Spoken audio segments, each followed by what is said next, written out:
بسم اللہ الرحمن الرحیم۔ السلام علیکم ناظرین، آج فرما بردار بیٹے، وعدے کے پکے، معمار کعبہ حضرت اسماعیل علیہ السلام کی زندگی پر گفتگو ہوگی۔ میں ہوں تاریخ کا ادنا سا طالب علم عبدالغفور رحمانی۔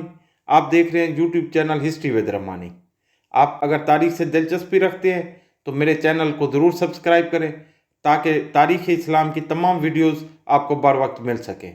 ایک اور گزارش کہ میری ویڈیوز چونکہ تاریخ پر ہوتی ہیں، جگہ، شخصیت، سن، حالات و واقعات اس وقت ہی آپ بہتر جان سکیں گے جب ویڈیو پوری دیکھیں گے۔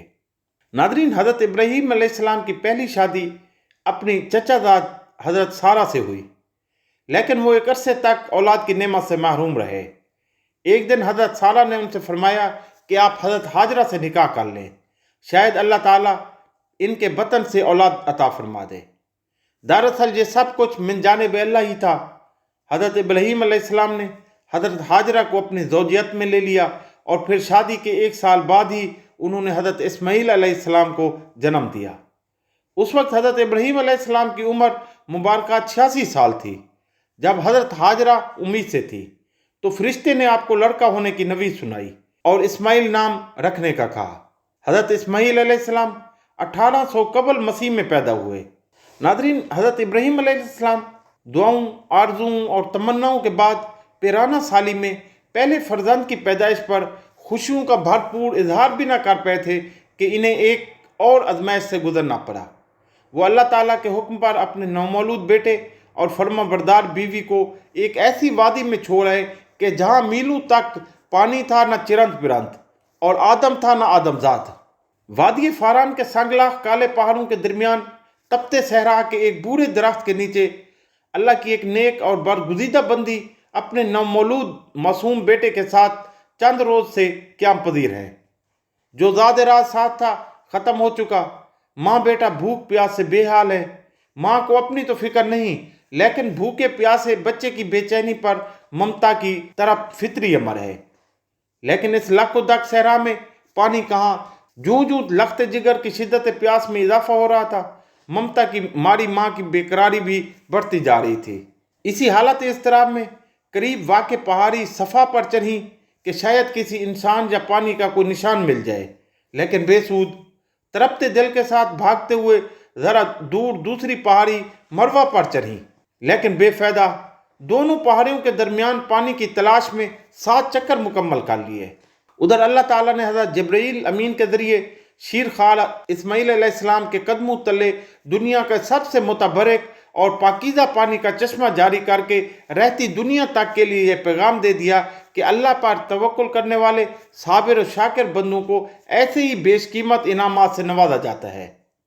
آب زمزم غذا بھی ہے اور شفا بھی، دوا بھی ہے اور دعا بھی۔ اللہ تعالیٰ نے نہ صرف ماں بیٹے کے لیے بہترین غذا کا بندوبست کیا بلکہ تا قیامت مسلمانوں کے فیض یاب ہونے کا وسیلہ بنایا۔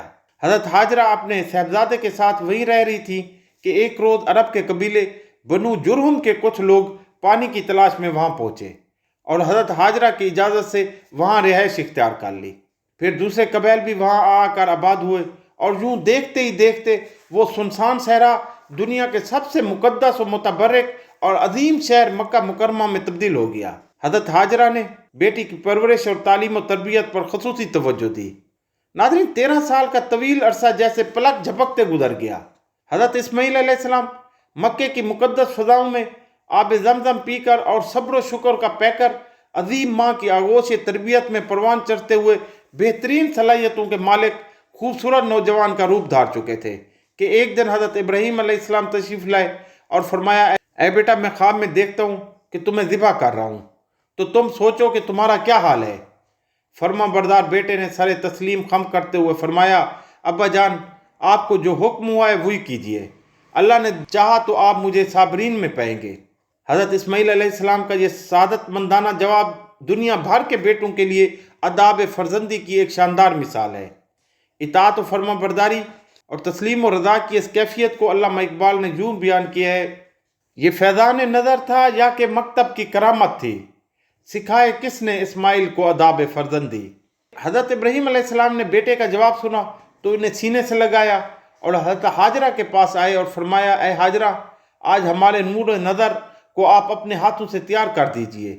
ممتا کے مقدس، شیریں اور انمول جذبوں میں ڈوبی ماں نے اپنے اکلوتے بیٹے کو نئی پوشاک پہنائی، آنکھوں میں سرما، سر میں تیل لگایا اور خوشبو میں رچا بسا کر باپ کے ساتھ بہر جانے کے لیے تیار کر دیا۔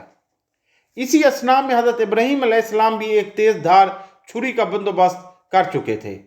پھر بیٹے کو ساتھ لے کر مکہ سے بہر مینا کی جانب چل دیے۔ شیطان نے باپ بیٹے کے درمیان ہونے والی گفتگو سن لی تھی۔ جب اس نے صبر و استقامت اور اطاعت خداوندی کا یہ روح پرور منظر دیکھا تو مضطرب ہو گیا، اور اس نے باپ بیٹے کو اس قربانی سے باز رکھنے کا فیصلہ کر لیا۔ چنانچہ جمرہ عقبہ کے مقام پر راستہ روک کر کھڑا ہو گیا۔ حضرت ابراہیم علیہ السلام کے ساتھ موجود فرشتے نے کہا، یہ شیطان ہے، اسے کنکریاں ماریں۔ حضرت ابراہیم علیہ السلام نے اللہ اکبر کہہ کر اسے 7 کنکریاں ماری، جس سے وہ زمین میں دھنس گیا۔ ابھی اب کچھ ہی آگے بڑھے تھے کہ زمین نے اسے چھوڑ دیا اور وہ جمرہ وسطیٰ کے مقام پر پھر ورگلانے کے لیے موجود ہوا۔ حضرت ابراہیم علیہ السلام نے دوبارہ کنکریاں ماری، وہ پھر زمین میں دھنسا، لیکن آپ کچھ ہی آگے بڑھے تھے کہ وہ جمرہ اولا کے مقام پر پھر موجود تھا۔ حضرت ابراہیم علیہ السلام نے تیسری بار اللہ اکبر کہہ کر کنکریاں ماری تو وہ زمین میں دھنس گیا۔ اللہ تعالیٰ کو ابراہیم خلیل اللہ کا شیطان کو کنکریاں مارنے کا عمل اس قدر پسند آیا کہ اسے رہتی دنیا تک کے لیے حج کے واجبات میں شامل فرما دیا۔ شیطان اپنی ناکامی پر بڑا پریشان تھا۔ تینوں مرتبہ کی کنکریوں نے اس کے جسم کو زخموں سے چور کر دیا تھا۔ اچانک اسے ایک نئی چال سوجھی اور وہ عورت کا بھیس بدل کر بھاگم بھاگ حضرت حاجرہ کی خدمت میں حاضر ہوا اور بولا، اے اسماعیل کی ماں، تمہیں علم ہے کہ ابراہیم تمہارے لخت جگر کو کہاں لے گئے ہیں؟ حضرت حاجرہ نے فرمایا، ہاں وہ بہر گئے ہیں، شاید کسی دوست سے ملنے گئے ہوں۔ شیطان نے اپنے سر پر ہاتھ مارتے ہوئے کہا، وہ تیرے بیٹے کو ذبح کرنے وادی مینا میں لے گئے ہیں۔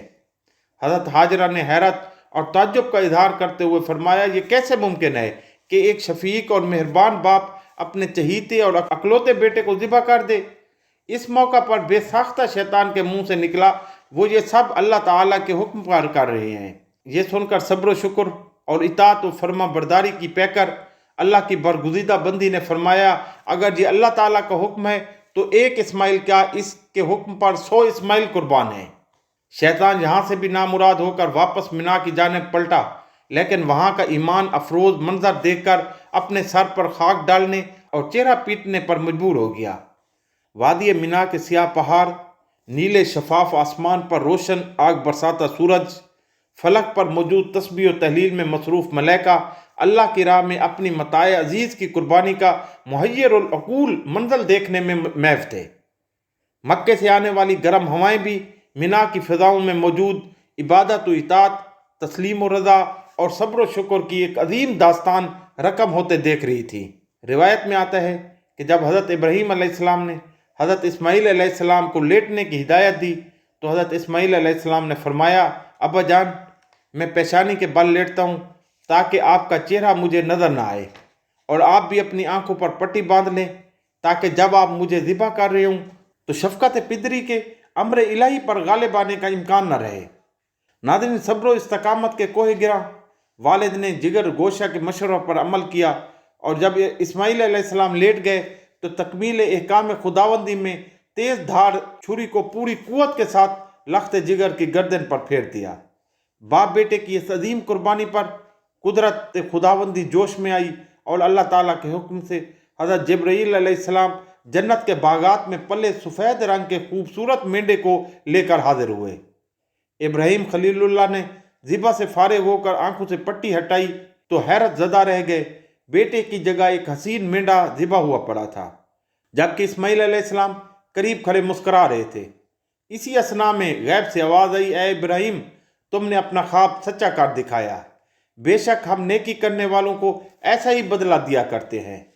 اللہ تعالیٰ کو اپنے دونوں برگزیدہ اور جلیل القدر بندوں کی یہ ادا اس قدر پسند آئی کہ اسے اطاعت، عبادت اور قرب الہی کا ذریعہ قرار دیتے ہوئے قیامت تک کے لیے جاری فرما دیا۔ حضرت ابراہیم علیہ السلام کی عمر ابھی 15 برس تھی کہ والدہ ماجدہ کا انتقال ہو گیا۔ آپ نے امالیک قبیلے کی ایک لڑکی امارہ بنت سعد سے نکاح کیا۔ ان سے علیحدگی کے بعد قبیلہ جرہم کی خاتون سیدہ بنت مزاج سے نکاح کیا۔ حضرت اسماعیل علیہ السلام نے خانہ کعبہ کی تعمیر کے دوران اپنے والد کے شانہ بشانہ کام کیا۔ آپ پتھر اور گاڑا والد کو دیتے جاتے اور وہ انہیں دیوار پر چنتے جاتے۔ روایت ہے کہ خانہ کعبہ کی دیواروں میں جو پتھر استعمال ہوا اسے حضرت اسماعیل علیہ السلام نے 5 پہاڑوں سے جمع کیا تھا، جن کے نام کتابوں میں کچھ اس طرح ہیں: طور ہرا، طور زیتا، طور لبنان، طور سینا اور طور جودی۔ حضرت اسماعیل علیہ السلام حضرت جبرائیل علیہ السلام کی نشاندہی پر جبل ابو قیس سے حجر اسود لے کر آئے، جو جنت کا یاقوت ہے۔ خانہ کعبہ کی تعمیر مکمل ہونے کے بعد حضرت ابراہیم علیہ السلام نے صفائی، امامت اور آنے والے زائرین کی خدمت سمیت تمام کام حضرت اسماعیل علیہ السلام کے سپرد فرمائے۔ اللہ تعالیٰ نے حضرت اسماعیل علیہ السلام کو حجاز مقدس اور اس کے آس پاس کی تمام آبادیوں نیز قوم جرہم، قوم عمالیق اور اہل یمن کی طرف نبی بنا کر بھیجا۔ حضرت اسماعیل علیہ السلام ہمارے پیارے نبی حضرت محمد صلی اللہ علیہ وسلم کے جد اعلیٰ ہیں۔ تفصیل انشاءاللہ اگلی ویڈیو میں۔ شکریہ۔